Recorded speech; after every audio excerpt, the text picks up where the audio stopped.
In the quiet, unincorporated community of Ocklawaha, Florida, nestled within the dense pines of Ocala National Forest, the evening of March 30, 2023, began like any other. A faint breeze rustled through the trees, and the hum of cicadas filled the air. But at 10:48 p.m., a frantic 911 call shattered the stillness. "There's a girl. She's hurt bad, lying by the dumpster on SE 183rd Avenue Road," a trembling voice reported. "I heard gunshots, maybe 4 or 5, and then a car sped off." When deputies arrived, they found 16-year-old Layla Silvernail, barely clinging to life, a gunshot wound to her head. Her body, crumpled near a garbage dumpster, marked the beginning of a chilling discovery that would unravel over 3 days, revealing a crime so shocking it would grip the nation.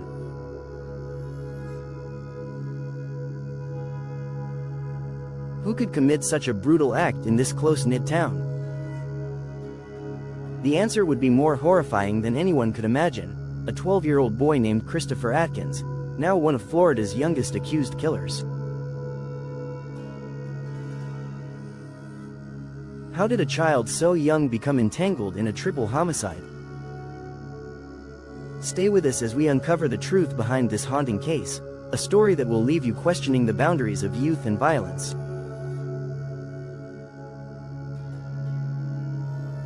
Background and setup. Ocklawaha, a small, rural community in Marion County, Florida, is the kind of place where everyone knows everyone. Tucked away in the heart of the Ocala National Forest, it's a world of dirt roads, modest homes, and tight-knit families. In early 2023, this tranquil setting was home to 6 teenagers whose lives would soon collide in tragedy. The victims, Layla Silvernail, Camille Quarles, both 16, and Michael Hodo Jr., 17, were vibrant young people with dreams and futures ahead of them. Layla, an avid softball player, was remembered as an amazing athlete, with a bright smile, her family planning to donate her organs in the wake of her death. Camille, described as a very beautiful person, was full of life and potential. Michael, whose identity was initially withheld under Marsy's law, was a young man whose loss left his family reeling. On the other side of this story were 3 other teens: Christopher Atkins, just 12 years old, Robert Robinson, 17, and Taj Bruton, 16. These boys, according to Marion County Sheriff Billy Woods, were no strangers to trouble. They were linked to a string of burglaries and robberies, referring to their crimes as a lick, a term for quick, opportunistic thefts.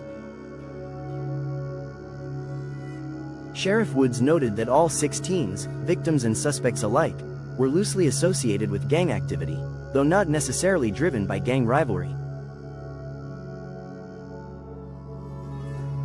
"There's no honor among thieves," Woods would later say, hinting at the betrayal that would lead to murder. The stage was set on March 30, 2023, a seemingly ordinary Thursday night. The 6 teenagers were together, riding in Layla Silvernail's car, possibly planning another burglary or robbery. What started as a group outing among acquaintances would soon spiral into a nightmare, with motives shrouded in mystery. Was it a robbery gone wrong? A personal dispute? Or something far darker? As we dive deeper, let's piece together the events that led to one of the most shocking crimes in Marion County's history. The crime. The night of March 30, 2023, was warm and humid, typical of Central Florida. Around 6:30 p.m., a redacted incident report later revealed that a robbery took place in front of a residence in Ocklawaha. Neighbors recalled hearing a single gunshot around 7:10 p.m., followed by the screech of tires as a white sedan sped away. Unbeknownst to them, this was the beginning of a gruesome chain of events. Layla Silvernail was the first victim found. Just before 11 p.m., a resident of Silver Springs stumbled upon her near a dumpster on SE 183rd Avenue Road. She was still alive, barely, her head bloodied from a gunshot wound. Deputies rushed her to a hospital, but her injuries were too severe. She died shortly after, leaving behind a devastated family and a community desperate for answers. The scene was chaotic. Flashing police lights illuminated the dumpster, and the faint smell of garbage mingled with the metallic tang of blood. Investigators noted the precision of the shot, a chilling indicator of intent. The next morning, March 31st, the horror deepened. A female student, walking to catch her school bus, discovered a second body along a dirt road at SE 94th Street and SE 188th Court, less than a mile from the dumpster. It was Michael Hodo Jr., 17, lying lifeless in the sand. His body bore the marks of a brutal execution, a gunshot to the back of the head. Drag marks in the dirt suggested he'd been moved, his black Nike shoes scuffed, a red and black paisley ski mask covering his face. On his hands were mismatched gloves, one a black and gray work glove, the other a green gardening glove, both stained with blood. His black hooded jacket was pulled up, exposing his stomach, as if he'd been hastily dumped. The scene was eerie, the quiet forest contrasting with the violence it had witnessed. By April 1st, the case took another grim turn. Deputies located Layla's car, partially submerged in a pond at Malacca Loop and Malacca Loop Trace. Inside the trunk was the body of 16-year-old Camille Quarles, shot twice and left to be found.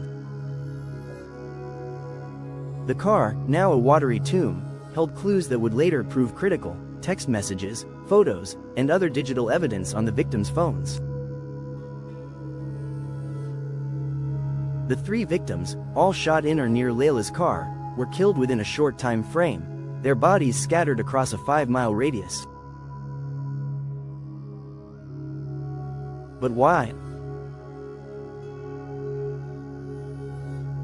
What had turned a night of teenage mischief into a triple homicide? As fear gripped Ocklawaha, rumors of a serial killer spread like wildfire. Sheriff Woods quickly dispelled these, stating, "This is far from the truth." But the truth was even more unsettling.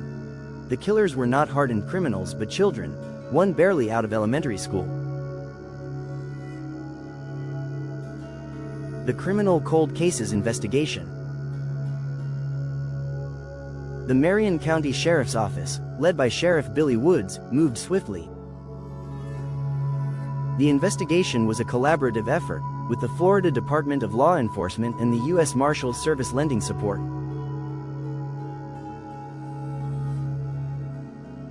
Detectives began piecing together the timeline, relying heavily on physical and digital evidence.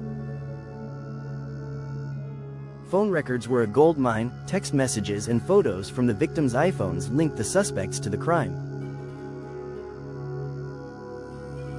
Community tips also played a crucial role, with residents reporting suspicious activity and the sound of gunshots. On April 7, 2023, just 1 week after Layla's body was found, deputies made their first arrests. Christopher Atkins, only 12 years old, was apprehended at his home via a search warrant. His arrest was captured on body cam footage, showing a shirtless boy, his face a mix of defiance and fear, as deputies cuffed him. Robert Robinson, 17, was already in custody at a juvenile facility for a prior charge when he was linked to the murders. Both boys, according to Sheriff Woods, confessed to at least one of the shootings, specifically, the killing of Camille Quarles, found in the trunk. A third suspect, 16-year-old Taj Bruton, remained at large, prompting an urgent manhunt. Woods issued a stern warning: "I will get him." The investigation revealed a chilling narrative. The 6 teens had been together in Layla's car, likely planning or executing a robbery. At some point, the group turned on each other. Sheriff Woods described it as a betrayal, stating, "There is no honor among thieves." Atkins later claimed he was coerced into shooting one of the victims, fearing for his family's safety if he didn't comply. Court documents painted a grim picture. The suspects had acquired their weapons through car burglaries, a detail that underscored their involvement in a broader crime spree.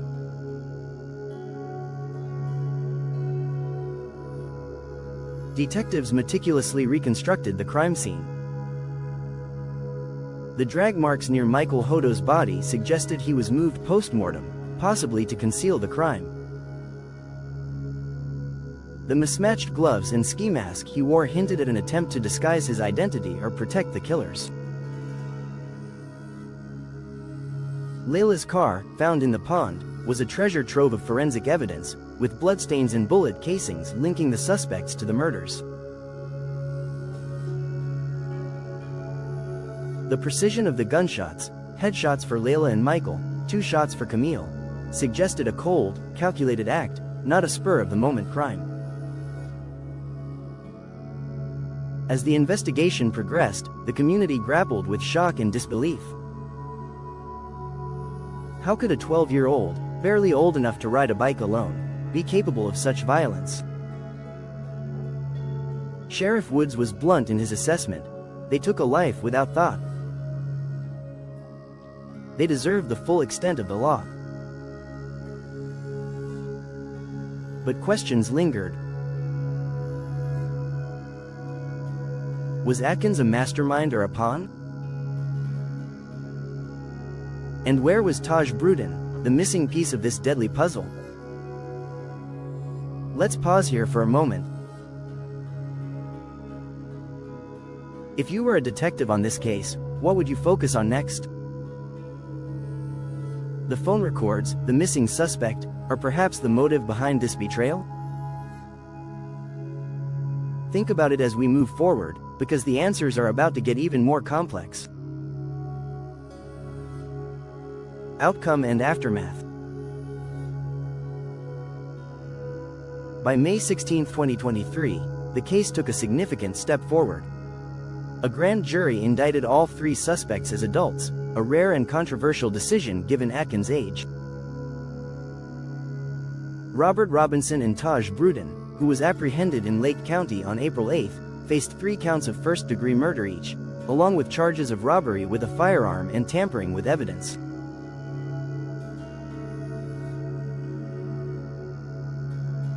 Christopher Atkins was indicted on 1 count of first-degree murder, for the killing of Layla Silvernail, plus the same additional charges. The decision to charge Atkins as an adult made him one of the youngest ever to face such serious charges in Florida, drawing comparisons to Nathaniel Abraham, convicted of murder at 11 in Michigan in 1997.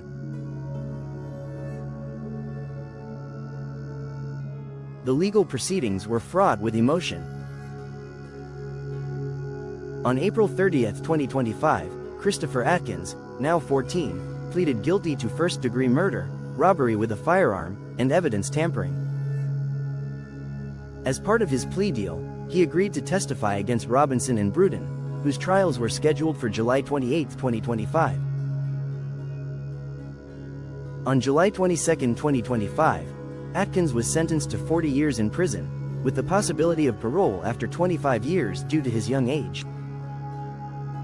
The courtroom was heavy with grief as the victims' families watched, tears streaming down their faces. "These kids had a full life ahead of them," one family member said, their voice breaking. The following day, July 23, 2025, Robert Robinson was sentenced to 3 life terms for the murders. Taj Bruton faced similar charges, with his sentencing details pending at the time. The community of Ocklawaha was left reeling, grappling with the loss of 3 young lives and the shocking reality that their killers were peers. Sheriff Woods reflected on the broader implications. What the future holds, I don't know. If we don't change, it's only going to get worse. Public reaction was intense. Posts on X captured the outrage and sorrow, with one user writing, "How did we get here?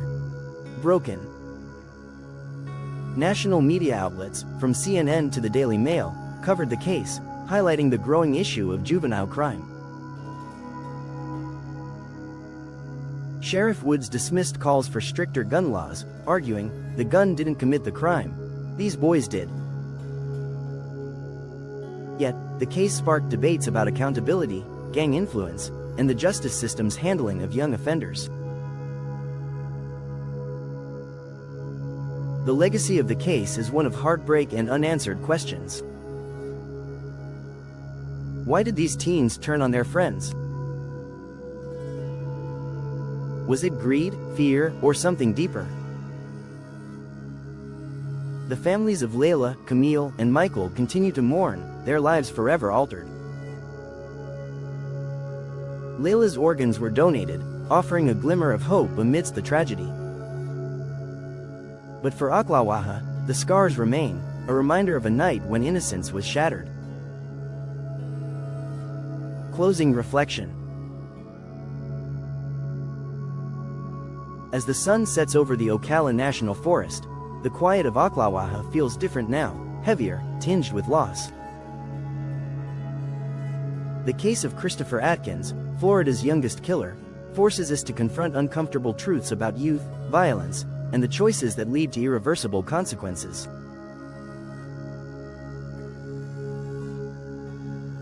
A 12-year-old boy, barely old enough to understand the weight of his actions, now faces decades behind bars. 3 young lives were cut short, their dreams extinguished in a moment of betrayal. This tragedy reminds us that even in the smallest communities, darkness can lurk, and the line between victim and perpetrator is sometimes razor thin. As we reflect on this case, we're left to wonder, how do we prevent such horrors from happening again? And what does it say about our society when children become killers?